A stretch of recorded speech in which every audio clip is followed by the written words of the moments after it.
Assalamualaikum warahmatullahi wabarakatuh. Waalaikumsalam warahmatullahi wabarakatuh. Nah, bagaimana kabar kalian hari ini? Alhamdulillah, baik Pak. Nah, semoga tetap diberi kesehatan dalam masa pandemi ini. Jangan lupa jaga kesehatan agar tidak tertular dan juga tidak menularkan. Oke, pada minggu ini kita berjumpa kembali dalam mata kuliah permainan dan olahraga tradisional. Seperti halnya minggu lalu, kita sudah membahas tentang kontrak kuliah dan pengetahuan umum tentang apa itu permainan dan olahraga tradisional. Saya sudah share semuanya, bahkan di e-learning atau LMS yang kita gunakan di STKI PPGR Bangkalan, khususnya program studi pendidikan olahraga, sudah saya share semua, mulai dari kontrak kuliah, RPS, bahkan SAP-nya. Jadi untuk minggu ini, pertemuan kali ini kita akan membahas tentang jenis-jenis permainan dan olahraga tradisional. Sebelum kita bahas tentang jenis permainan tradisional, minggu lalu silakan mungkin ada yang ingin ditanyakan dari pembahasan bagaimana permainan tradisional ini mulai terkikis oleh waktu. Silakan saya beri kesempatan apabila dari tugas yang kemarin serta pembahasan kita yang minggu lalu ada yang ingin ditanyakan tentang tergerusnya permainan tradisional oleh zaman saat ini, khususnya gadget dan yang lain. Silakan, ada yang ditanyakan?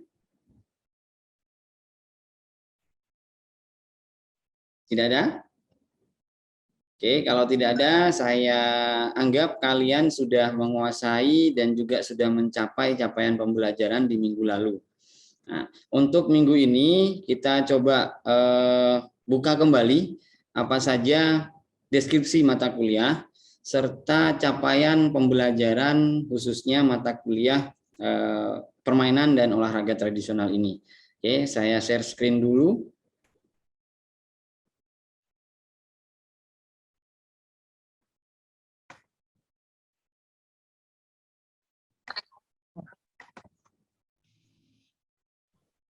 Apakah sudah muncul share screen-nya? Belum, Pak. Belum, Pak. Oh, sudah. Ya. Sudah, Pak. Sudah, Pak. Aktif. Silakan diaktifkan, kemudian tunjukkan persona kalian, saya biar bisa melihat wajah kalian, sehingga betul-betul bahwasannya ini adalah perkuliahan, ya, tidak mengurangi esensi walaupun kita menggunakan sistem daring. Oke, kita coba mulai kembali seperti minggu lalu. Saya sudah menjelaskan dan sudah kita sepakati bersama. Bahkan sudah saya buatkan lembar pengesahannya. Jadi kontrak kuliah yang kemarin sudah kita bahas. Yang pertama adalah ini sudah saya buatkan lembar pengesahannya. Jadi apa yang sudah kita sepakati kemarin itu sudah diketahui oleh kita. Jadi saya dan juga kalian selaku mahasiswa sudah diketahui pula oleh Pak Fajar selaku Ketua Prodi, bahkan diketahui juga oleh Wakil Ketua 1 Bidang Akademik. Nah, minggu lalu kita sudah membahas tentang ini. Jadi kontrak kuliah di pertemuan pertama yang saya blok ini, kita sudah melalui ini. Ya, kontrak kuliah dan perkembangan olahraga permainan tradisional sudah kita bahas semua, bagaimana bahwasanya untuk olahraga tradisional ini memang sudah mulai tergerus oleh zaman, khususnya dengan munculnya gadget dan yang lain. Tidak jarang bahkan anak-anak itu sudah malas untuk bermain, bahkan untuk bergerak, hanya pegang HP saja di kamar dan akhirnya sosialisasinya kurang serta kesehatan jasmaninya juga berkurang. Nah, ini yang menjadi tujuan kita mempelajari mata kuliah permainan dan olahraga tradisional, seperti halnya pada deskripsi mata kuliah yang sudah kita bahas kemarin, bahwasannya dalam mata kuliah permainan dan olahraga tradisional ini akan kita pelajari bersama pengetahuannya, keterampilannya, serta sikap yang diaplikasikan dalam permainan dan olahraga tradisional tersebut yang ada di setiap wilayah. Karena sudah kita singgung juga minggu lalu bahwasannya setiap daerah akan memiliki masing-masing permainan tradisional, bahkan banyak perbedaan.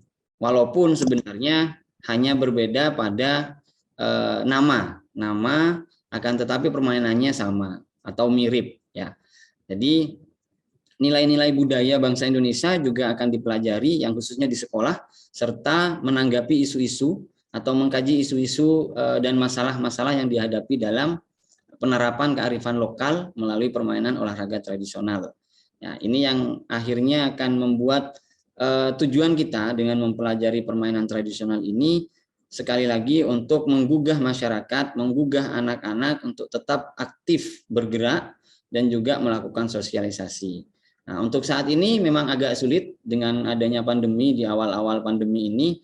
Nah, ini juga pastinya akan sulit, tapi pasti tetap bisa dilakukan dengan cara bermain dengan keluarga dan yang lain. Nah, hari ini dalam pertemuan yang kedua ini kita akan membahas tentang jenis-jenis permainan tradisional. Oke, ini saya menyinggung yang kemarin. Jadi untuk saat ini di pertemuan kedua ini yang saya blok adalah jenis olahraga dan permainan tradisional. Oke, sebenarnya dalam permainan olahraga tradisional ini banyak sekali diketahui oleh kalian. Di Indonesia ini sudah diterapkan bahwasanya ada permainan tradisional yang dilombakan hingga tingkat nasional. Nah, ini yang akan dibahas. Untuk saat ini RPS yang sudah MS, nanti akan saya bukakan LMS-nya. Jadi yang untuk pertemuan kedua ini, kita tetap ada pada mata kuliahnya. Jadi setelah melalui pertemuan 1 kemarin dan 2 hari ini, mahasiswa mampu menjelaskan konsep teoritis secara khusus dalam aktivitas fisik, ya, ini permainan dan olahraga tradisional secara mendalam sesuai dengan kebutuhan dalam pendidikan olahraga. Ya, indikatornya adalah mengetahui tingkat pemahaman mahasiswa terhadap permainan dan olahraga tradisional secara umum dan permainan olahraga tradisional yang sering dilombakan. Nah, saat ini akan kita bahas yang sering dilombakan. Dari tugas kalian kemarin mencari dan juga membuat atau menyusun sebuah makalah tentang permainan tradisional yang sudah mulai tergerus oleh zaman. Untuk pertemuan kali ini kita akan membahas tentang jenis-jenis permainan tradisional khususnya yang dilombakan. Oke, kita lanjutkan. Saya coba share screen untuk materi kali ini. Mohon diperhatikan, setelah ini silakan nanti akan saya buka sesi tanya jawab. Setelah saya paparkan materi untuk hari ini. Sudah muncul share screen-nya? Sudah, Pak. Sudah, Pak. Oke. Oke, kalau sudah kita mulai. Yang pertama adalah latar belakang dari permainan tradisional ini. Bahwasannya adalah permainan rakyat atau olahraga tradisional ini sebagai aset bangsa yang perlu dilestarikan, digali, dan ditumbuh kembangkan. Tidak sesuai dengan zaman pada saat ini. Ya, jadi ini tetap harus dijaga karena olahraga tradisional ini adalah aset bangsa. Kita ada saat ini, kita sehat saat ini, tidak lain dan juga tidak bukan ada beberapa efek dari permainan tradisional itu sendiri. Contohnya, walaupun kalian sudah pada zaman milenial saat ini, pastinya kalian pernah bermain permainan dan olahraga tradisional. Salah satunya mungkin lompat tali, gitu ya. Kemudian di daerah masing-masing ada permainan-permainan tradisional yang masih sampai saat ini masih eksis atau dimainkan oleh anak-anak atau remaja di sekitar. Silakan.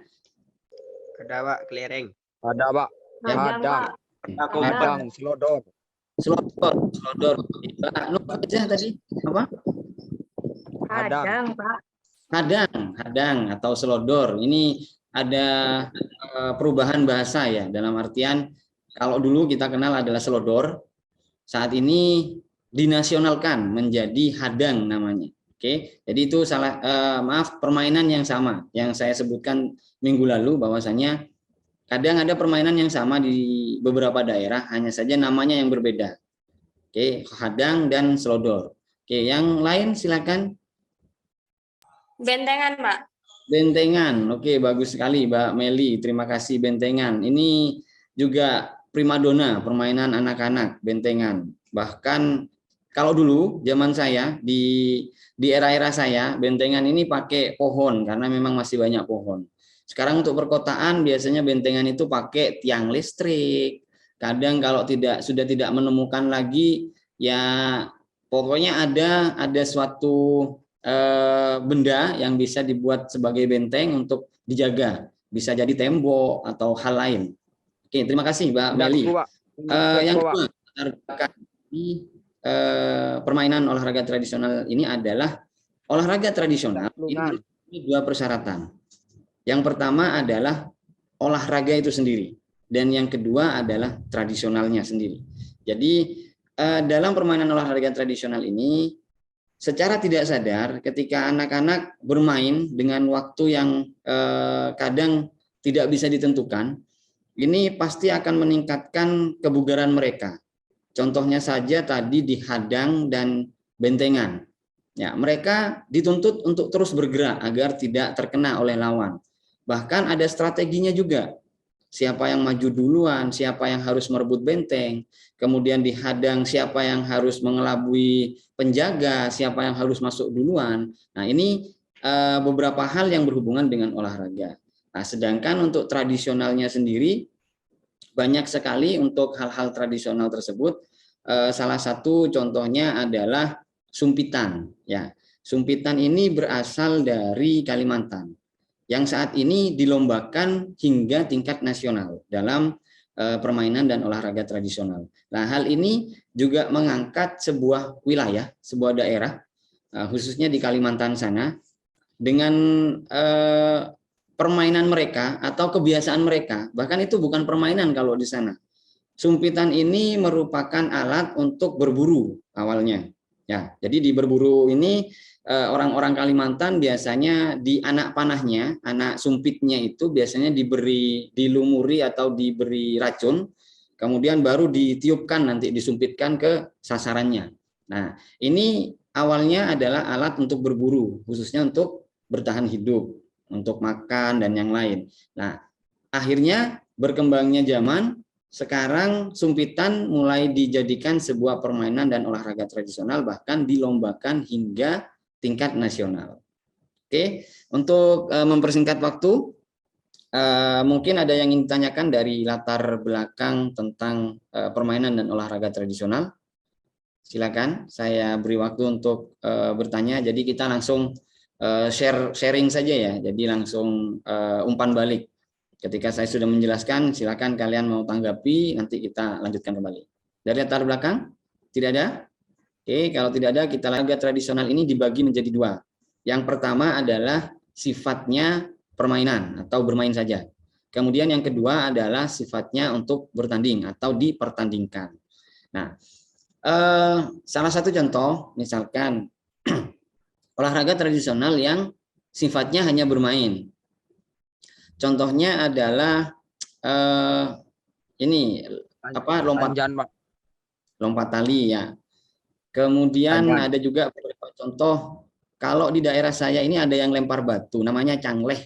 Jadi mirip dengan bekel, ya mainnya mirip dengan bekel karena hanya menggunakan batu, tidak mantul. Akhirnya batunya hanya dilempar, sebelum jatuh harus diambil lagi dengan catatan si pemain harus sudah bisa mengambil batu yang di bawah. Ya, pokoknya mirip dengan bekel, hanya tidak mantul, itu aja. Ini sistemnya atau sifatnya adalah bermain. Sedangkan untuk yang sifatnya bertanding, contohnya salah satu tadi yang sudah disebutkan adalah selodor ya, selodor atau hadang. Ini sudah dipertandingkan hingga tingkat nasional.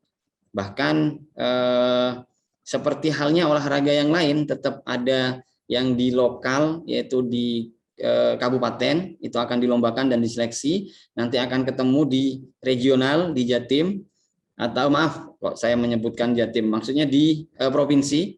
Kemudian setelah dari provinsi nanti akan dilombakan ke nasional untuk mewakili provinsinya. Ya, itu adalah jenis permainan yang kedua atau sifat untuk dipertandingkan. Oke. Kita lanjutkan. Nah, ini untuk yang bermain. Waktu luang. Ya, seperti tadi lompat tali, main lempar batu, Bahkan bentengan pun karena memang sejauh ini masih belum dipertandingkan, ini masih masuk kepada olahraga tradisional yang sifatnya untuk bermain. Ya, jadi saburan biasanya banyak dilakukan oleh anak-anak. Sedangkan untuk permainan yang sifatnya bertanding, ini dibagi lagi menjadi 4 jenis. Yang pertama adalah permainan yang memerlukan kekuatan. Yang kedua adalah permainan yang memerlukan siasat. Yang ketiga, permainan yang memerlukan kekuatan fisik tadi dan juga siasat. Yang keempat adalah permainan yang sifatnya untung-untungan. Nah, dari keempat jenis permainan ini, silakan mungkin kalian bisa membagi menurut pendapat kalian. Contohnya, untuk yang memerlukan kekuatan saja itu apa? Selanjutnya sampai ke yang sifatnya untung-untungan. Silakan, ada yang bisa memberikan contoh? Silakan. Yang memerlukan kekuatan, contohnya. Tarik tambang, Pak. Tarik tambang. Oke, bagus Mas Ahmad Ghazali. Terima kasih. Yang lain mungkin ada yang bisa menambahkan permainan yang memerlukan kekuatan? Bentengan, Pak. Bentengan. Siapa tadi? Yang Mas Syahid ya? Oke, bentengan. Lutfi Hamdani. Oke, Lutfi Hamdani. Mohon maaf Mas Lutfi. Tidak terlihat barusan. Oke, ini alhamdulillah sekali Mas Lutfi bisa bergabung. Ini atlet Bangkalan ini ya. Sepak bola ya. Oke, semoga sukses Mas Lutfi Hamdani. Untuk bentengan ini lebih masuk kepada siasat ya, siasat. Silakan lagi. Kita lanjutkan kekuatan fisik dan juga siasat. Silakan. Ada yang bisa? Adangan, Pak. Adang. Lebih banyak ke siasatnya. Bentengan. Lebih menggunakan kekuatan fisik. Pernah mendengar permainan dagongan? Dagongan. Pernah, Pak. Pernah, Pak. Dari apa? Bagaimana bermainnya dagongan? Dari bambu. Bambu itu, Pak. Bambu, oke. Dari bambu. Ya, kebalikan dari tarik tambang.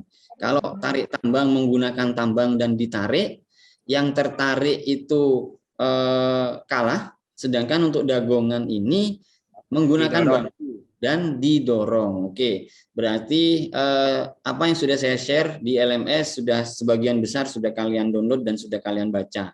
Jadi dagongan ini yang terdorong sampai batas yang sudah ditentukan itu menjadi tim yang kalah. Ya, oke. Yang terakhir permainan yang sifatnya untung-untungan. Silakan. Ada yang bisa contohkan atau apa contoh permainan? Kenapa? Kenapa Mas Denny? Kelereng. Oke, walaupun masih belum menuju ke sana. Silakan lagi. Bola bekel, Pak. Bekel. Ini biasanya sudah di luar kemampuan manusia untuk bisa mengontrol itu. Contohnya salah satunya adalah yang saat ini menjadi kebanggaan warga, khususnya Madura Raya. Ya. Kerapan sapi. Kerapan sapi, bagus. Terima kasih Mbak Meli. Nah, ini adalah sebuah permainan tradisional yang dipertandingkan, tapi sifatnya untung-untungan. Ya, jadi yang bisa menentukan hanya sapinya saja. Ya, bagaimana cara sapi bisa sampai ke finish terlebih dahulu, ya mereka yang beruntung untuk menang. Sama juga dengan ya sabung ayam dan yang lain, tapi tanpa ada embel-embel taruhan ya. Layangan, Jadi sabung ayam, layangan, ya soangan untuk yang dilihat suaranya dan yang lain. Nah, hal ini yang sifatnya adalah untung-untungan. Oke, kita lanjutkan kembali untuk macam-macam olahraga tradisional. Minggu lalu sudah sedikit banyak saya sampaikan bahwasannya 5 permainan tradisional yang dilombakan hingga tingkat nasional. Jadi yang di sini saya catat bukan egrangnya, tapi tidak saya munculkan di sini karena nanti akan kita bahas ke jenis olahraga tradisional yang sering dipertandingkan. Ini adalah macam-macam olahraga yang tidak dipertandingkan tapi menjadi primadona di masing-masing daerah. Ya, engklek. Engklek ini ada yang bilang tanjan. Kalau di ini ada Sri Pamekasan ya, Mas Teguh Riki ya, Mas Teguh. Mas Ya, Teguh, Pak. untuk engklek ini apa namanya kalau di Pamekasan, Mas Teguh? Engklek. Tanjan. Tanjannya apa? Ada bahasa yang lain? Karena apa? Wah, ini terlihat tidak pernah main ini berarti. Main, Pak. Pak, tempur, Pak. Itu anak 20-an itu, Pak. Ya, kita lanjutkan dulu. Oke, nanti kita konfirmasi lagi. Dakon atau congklak. Kemudian ada layang-layang. Ini juga termasuk pada macam-macam olahraga tradisional. Gundu atau kelereng. Insya Allah ini semuanya pasti pernah main. Bahkan yang perempuan. Ya, betul. Mbak Meli, Mbak Nur Faiza. Pernah main gundu atau kelereng? Pernah, Pak. Pernah, Pak. Oke, jadi gundu atau kelereng ini memang masih menjadi primadona sampai saat ini, masih banyak yang memainkan. Kemudian ada bentik atau gatrik, atau biasa disebut juga dengan pati lele. Ya, pasti ini juga sudah pernah kalian mainkan. Bentengan tadi yang disebutkan, boy-boyan ini adalah menyusun batu, kemudian akan Dirobohkan. lempar agar tidak bisa menyusun batunya. Itu adalah boy-boyan ya. Kita lanjutkan ke sebentar. Ini kasti, pesapean, dan juga terakhir adalah cangleh yang tadi saya bilang lempar batu. Oke. Nah, ini adalah 5 permainan tradisional yang dipertandingkan hingga tingkat nasional. Yang pertama adalah egrang. Yang kedua adalah trompah panjang. Sudah paham dengan trompah panjang kan ya? Kemudian dagongan yang tadi kita sudah bahas. Yang ketiga adalah yang keempat hadang, yang kelima adalah sumpitan.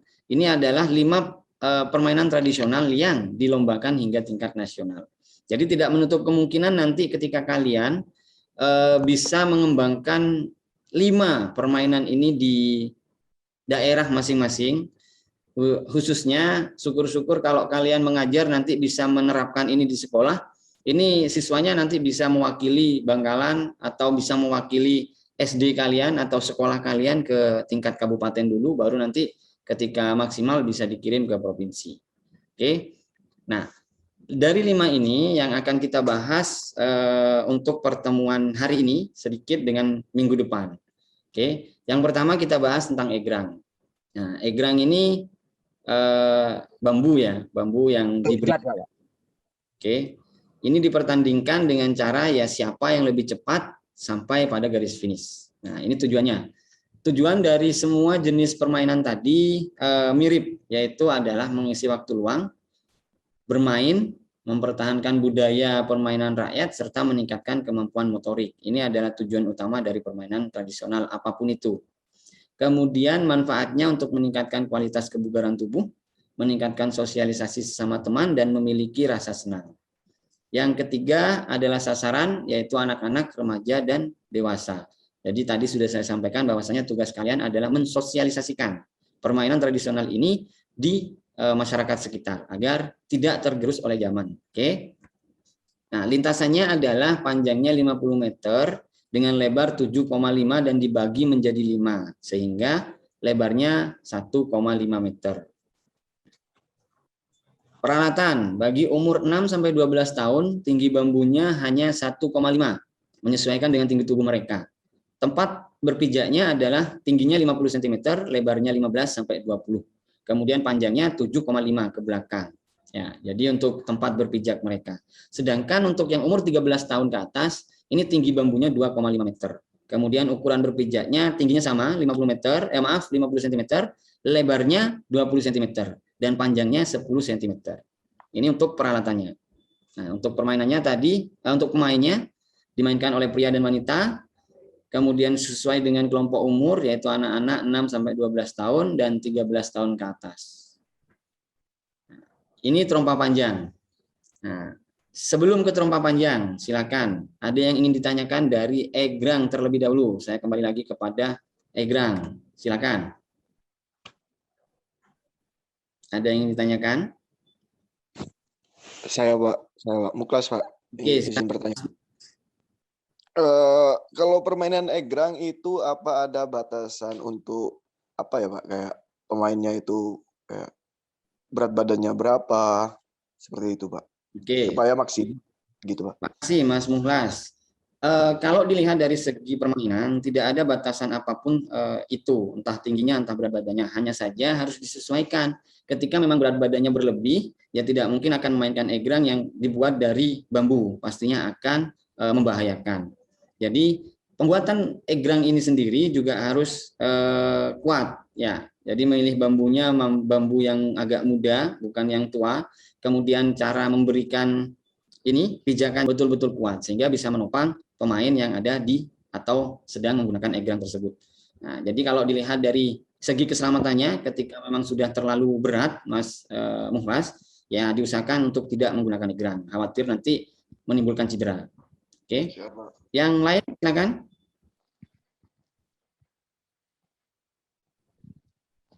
Silakan. Tidak ada, Pak. Oke, kalau tidak ada, sesuai dengan capaian pembelajaran di awal tadi, bahwasanya kalian setelah mempelajari hal ini bisa menerapkan khususnya juga di masyarakat sekitar. Nah, tugas minggu depan, sebelum kita bertemu kembali di pembahasan permainan tradisional yang dilombakan selanjutnya, tadi sudah ada bocoran adalah terompah panjang. Jadi untuk yang egrang ini silahkan nanti kalian cari referensi, kemudian coba buat egrangnya dan silahkan dilombakan antar keluarga saja dulu. Nah, nanti jangan lupa divideokan. Videonya jangan ini ya, jangan langsung diupload di LMS ya, LMS-nya. Oke, silakan nanti ya. Oke, ini LMS-nya. Nah, ini tinggal beberapa menit untuk selesai. Sudah muncul share screen untuk LMS-nya? Belum, Pak. Sudah, Pak. Sudah, Pak. Sudah. Betul, Pak. Nanti bisa kalian masuk sendiri ke LMS masing-masing. Di situ sudah saya share juga materi yang sudah kita bahas hari ini. Nanti kita lanjutkan juga dengan diskusi langsung, sehingga pemanfaatan LMS ini bisa secara maksimal. Ya, di tugasnya itu kalian coba nanti buka, kemudian kalian kerjakan sesuai dengan apa yang harus dikerjakan. Oke? Sejauh ini, kalau memang tidak ada pertanyaan lagi, terima kasih atas partisipasi kalian minggu ini. Semoga apa yang kita pelajari bermanfaat bagi kita, bahkan juga kepada masyarakat sekitar, khususnya juga nantinya ketika kalian bisa kalian sampaikan kepada anak didik kalian. Oke, pesan saya lagi, tetap jaga kondisi kesehatan, terapkan protokol kesehatan, jangan lupa pakai masker ketika berjumpa dengan orang atau mau keluar rumah, jangan lupa juga cuci tangan atau hand sanitizer, dan terakhir hindari kerumunan. Oke, jangan sampai kita tertular ataupun menularkan kepada orang lain.